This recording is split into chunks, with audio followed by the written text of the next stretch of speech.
Hey y'all, welcome to my channel. If you're new here, my name is Samantha Leighanne and I talk about books.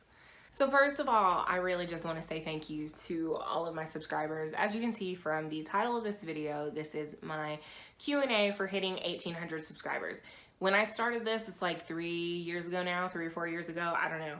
I didn't even think that like 10 people would want to watch me talk about books, or interact with me in any way. And here I am, 1,800 people or 1,800 subscribers later, and I'm like shocked. But thank you to everyone that watches my videos, everybody that's clicked subscribe. I really have a found family since joining this community. Shout out to the BNF babes. You guys know who you are. I love you all so much. But the friendships that I have made through this community, I value so very much.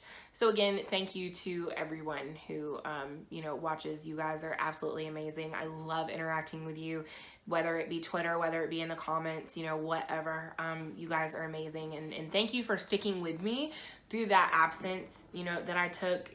I was not really in the greatest place mentally at the time, and for those of you that stuck around and didn't click unsubscribe or didn't unsubscribe whenever I came back, I appreciate you more than you will ever know for that. So thank you guys again so much. But whenever I started getting close, I put like a call out to Twitter and did a community post on YouTube to get you guys to ask me questions, all of the burning questions that you guys have. Nothing is off limits, whatever you want to ask, and here we are. So I'm gonna be referring down to my tablet because I film with my phone, so this makes things a little bit easier for me. So first question is, if you could be a character in any of your favorite horror novels, what would you pick and why? Anyone that doesn't die. A lot of my favorite horror novels, everyone dies, so I don't really want to be that person from the horror novel. I want to be the person that survives. I feel like a person that I relate to, though, I can't remember her name either, but the main character from Horror Store, because there's a lot of satire about working retail in that book, and for those of you that do not know, I do work in retail. I work for a very large clothing retailer, and as such, I related super hard to a lot of the things that were in that book. And she was also just like real smart-assy, and that is also me. So next question is, how would you like to see the horror genre grow? I feel like horror has made kind of a resurgence lately, especially in terms of film. When we talk about some of the more recent horror films that have come out that have just been absolutely amazing. So when we talk about Get Out or Us, Hereditary, Midsummer, those types of films, a lot more than just like your normal like throwaway slasher, that kind of thing. There's a lot of depth to it, and I guess I would just like to see it even more recognized as having a lot of depth. I feel like a lot of people, some people don't like being scared, and I totally get that. That's, again, not knocking anybody that doesn't like horror, but I just wish that people would realize that there's a lot more to it. When we talk about horror as a genre, there's over 30 subgenres. There's so much depth and like so many places that we can explore within horror. And so I guess I just wish more people knew that, and more people would give it a chance. That, I don't know if that answers the question, but we're just gonna go with that. It's so funny because so many of these questions are like geared towards horror. So this next question is, what are some of your favorite horror subgenres? Just talking about subgenres. I think that my 3 favorites, anything like psychological horror, suspense, I'm really down for that. I really, really love haunted house stories. I think haunted house stories, those are up there.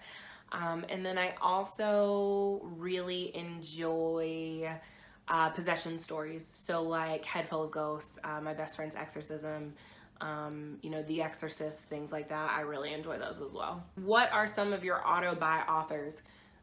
Obviously, Stephen King goes without saying. Philippa Gregory is another author that I pretty much buy everything that she writes. Scott Thomas is becoming an auto-buy author. He's only written 2 books, but as soon as that second book came out, like, I was all over it. I think anything else that Blake Crouch ever puts out will be auto-buy for me. I love every book that I've read by him. Anya Alborn is another writer that I've loved everything that I've read by her.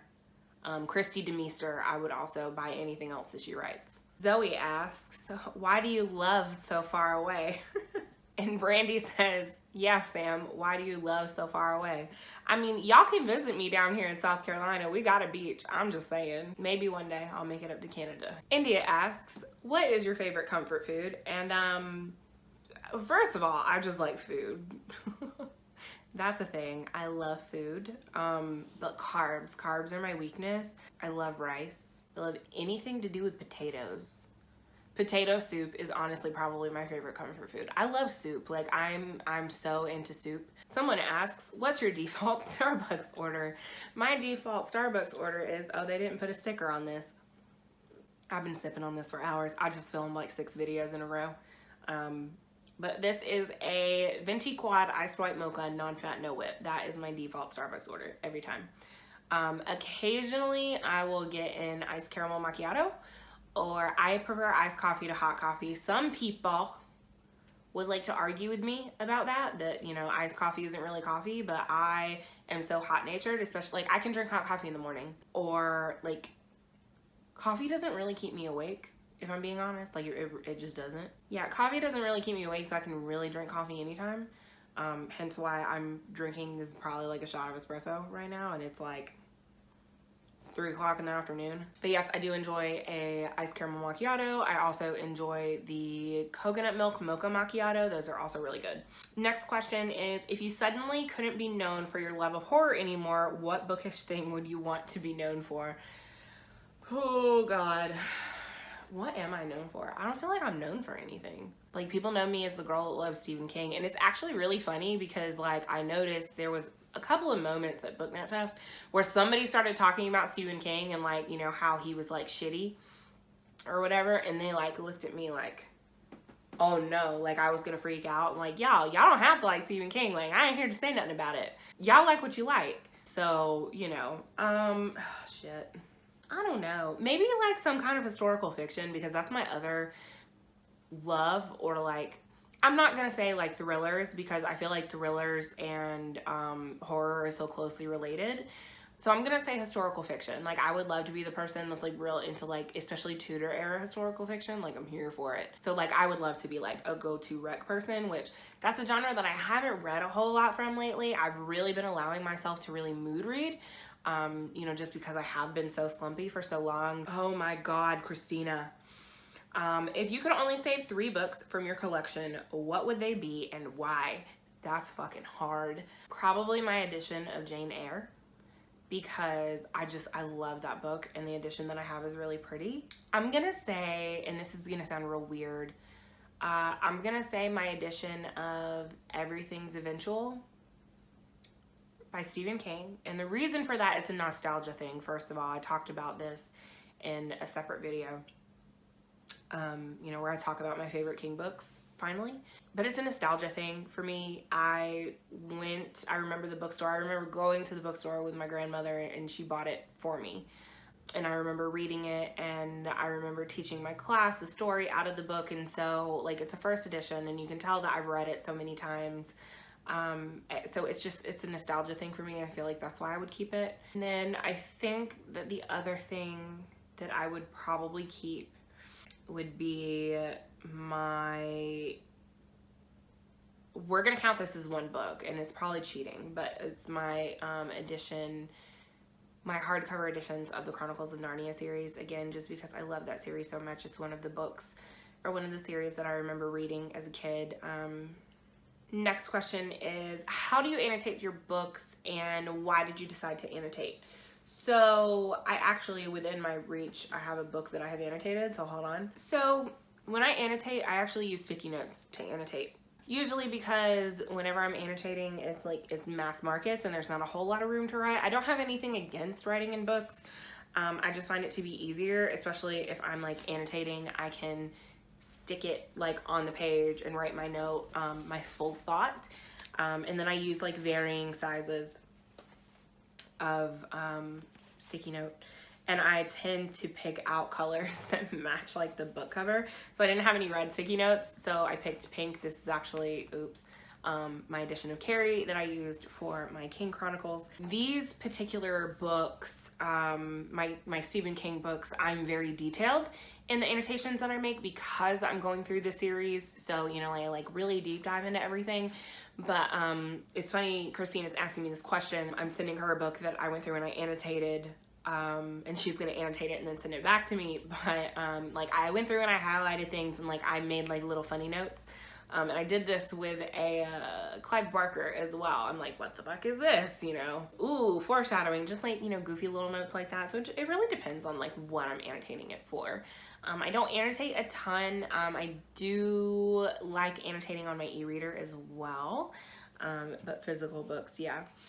But like as an example, even though this is like, this says sobs, poor Tammy, sobs, you know, like Tommy, not Tammy. There's nobody in that book named Tammy. What am I doing? And the next question is, what is your process for writing book reviews? I haven't written very many book reviews this year. You know, I really summarize in the wrap-ups that I do.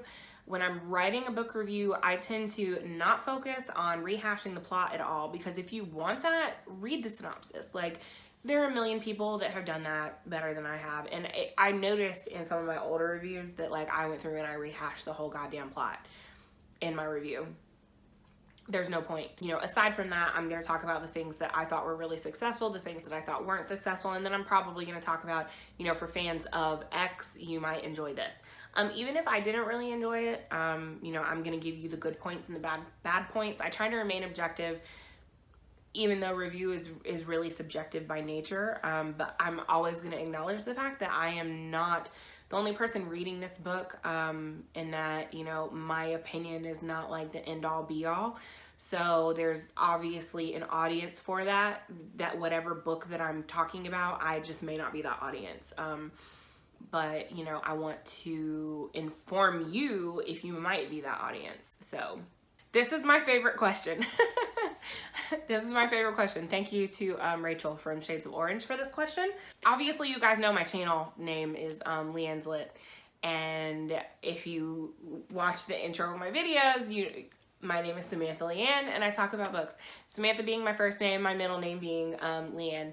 And she's like, your name is Samantha. What's the story behind, you know, Leighanne? I was a book blogger years ago. I was still in college. And that actually is what kind of led me. BookTube was really just starting to become a thing whenever I was book blogging. And so I blogged for a couple of years, and then people started like making videos and TBRs and stuff. And I remember Misty from the Book Rat was one of the first people that I actually watched on BookTube, but I didn't know it was BookTube at the time.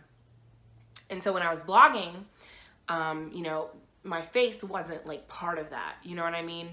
It was literally just book reviews, and they were not great book reviews. When I was creating the blog, I you know, alliteration was like a thing. I like wanted it to be something that you could remember, and so that's where that name came from.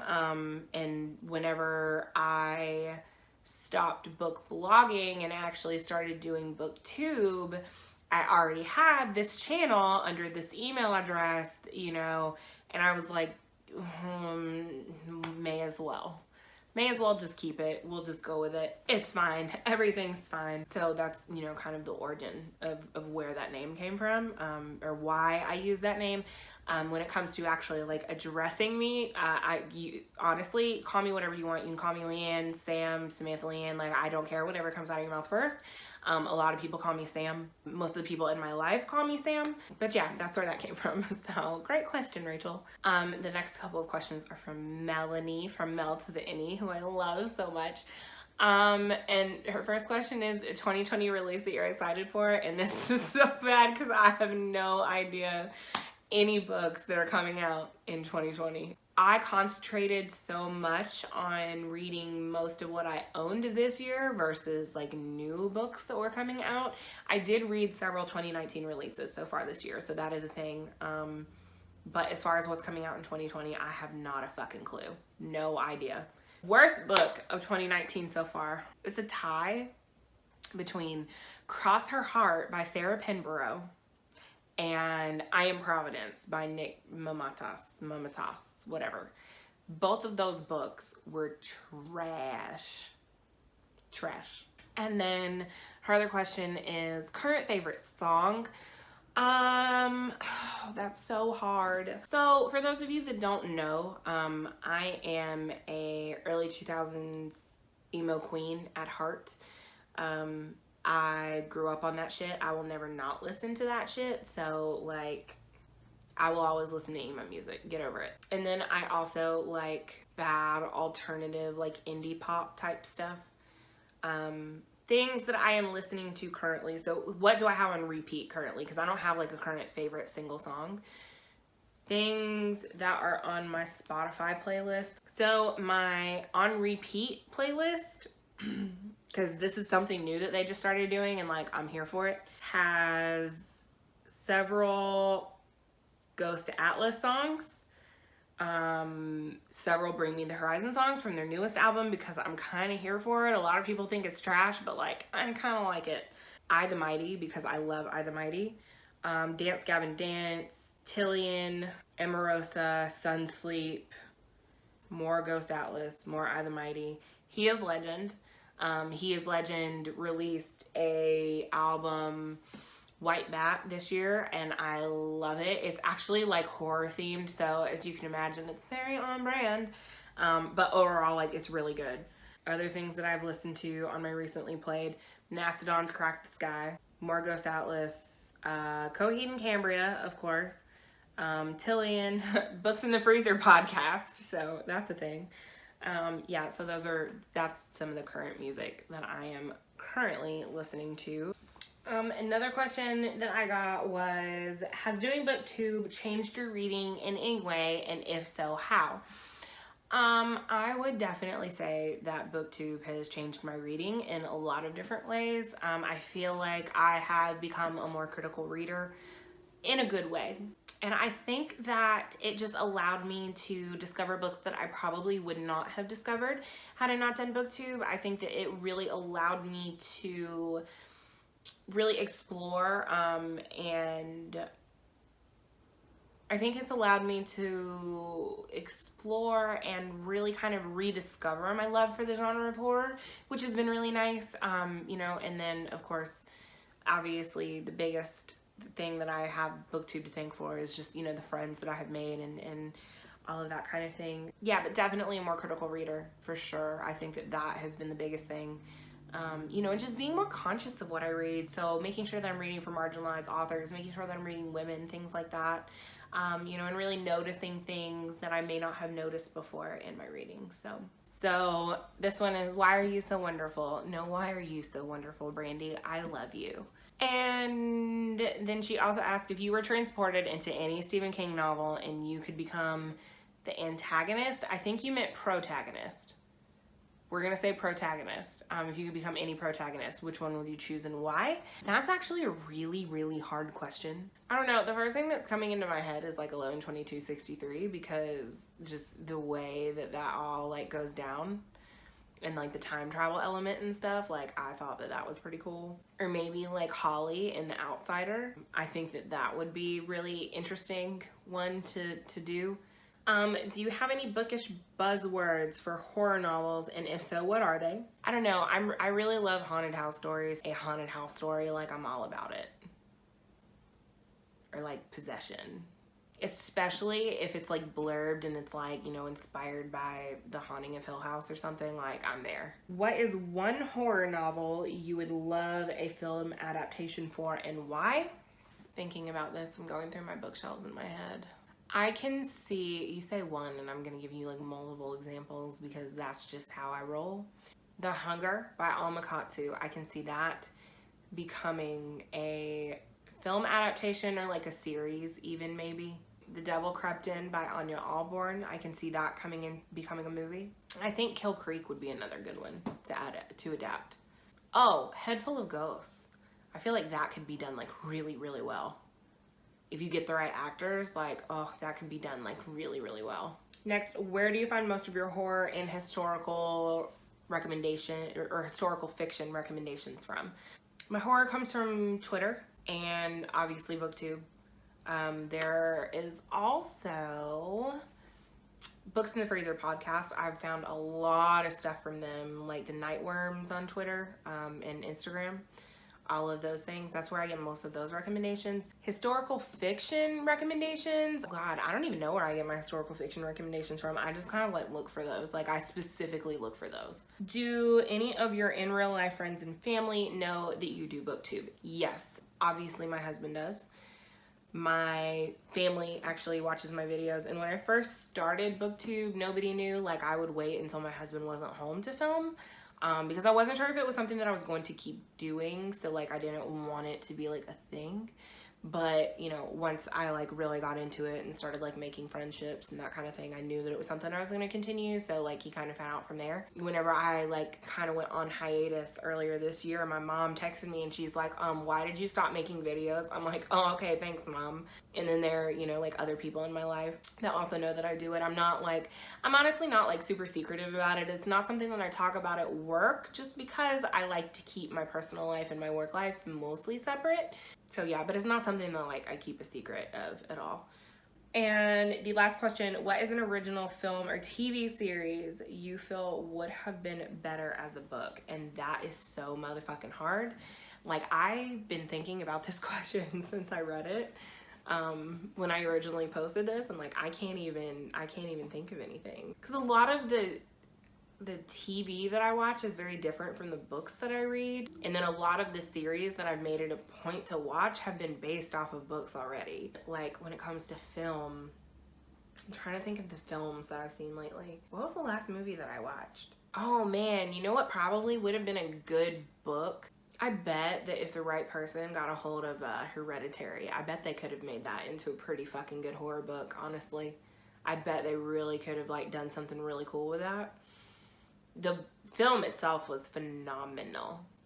So good. That's one of the best horror movies that I've seen in a long time. So those were the questions that you guys asked. Thank you guys for asking questions, so this wasn't a giant failure. I was like, I'm gonna do a Q&A, and then nobody gives a shit to ask me questions. But you guys did. Y'all came through. I love you so much. Again, thank y'all so much for, you know, liking and subscribing and watching and interacting with me. That's the best part of doing this, is, you know, getting to talk to people about books, because that's why we're all here, is books. So yeah, thank you guys so much for that. You guys are all amazing. So thank you for 1,800 subscribers. I love you all so much. Here's to 2K in the next year. It's actually kind of funny because I hit 1K right around the time of BookNet Fest last year. So 800 subscribers in a year is actually pretty fucking good. Again, not that I'm here for numbers, because I'm not. I'm here for the friendships and stuff that I have made. So you guys are awesome, and I thank y'all so very much. As always, if you guys, you know, if you have any other questions that I didn't answer and you want to like ask in the comments, go ahead. You know, I'll always answer questions in the comments. Or again, all of my social media links can be found in the down bar below: Twitter, Goodreads, Instagram, all of those things. So y'all can always get at me there as well. I am interrupting this video, if you have made it this far, first of all, because this is a long one. Let's be real, most of my videos are long, but this one's like especially long. But I am interrupting this video because I realized, as I'm, you know, sitting here filming, this is a Q&A for 1,800 subscribers. At the time of filming this, I am at almost 1,960. So there are a lot of new people here. If you guys are watching this, you know, hi, hello, thank you. Maybe I answered some questions that you had. I don't know. So 2K is imminent, and I was not expecting that. I was not expecting to hit 2K before the end of the year, especially having just come back from my hiatus in the last like month or so. So thank you all so very much for everything, for liking and commenting and subscribing. I know I already said this in the actual video. This video took a long time to edit, hence why it's been a minute. But anyway, yeah, thank you guys so much. It means a lot to me. Again, it's not just for the numbers, but it is like exciting little milestones to hit. You know, the interaction is the best part of doing this, for sure. So if you're a lurker, don't be afraid to lurk. All of my social media is found in the down bar below. I am pretty good about answering DMs and tweets and all that stuff. So don't be afraid to comment, strike up a conversation. I'm actually a really nice person, I promise. But yeah, I just wanted to, current me is interrupting past me, just, you know, as a side note for you guys. So yeah, thank you. And now we're gonna go back and close out the rest of this video. Anyway, as always, if you like what you see and you want to see more, make sure you click thumbs up or hit subscribe if you haven't already. Thank y'all so much for watching, and I'll see y'all next time.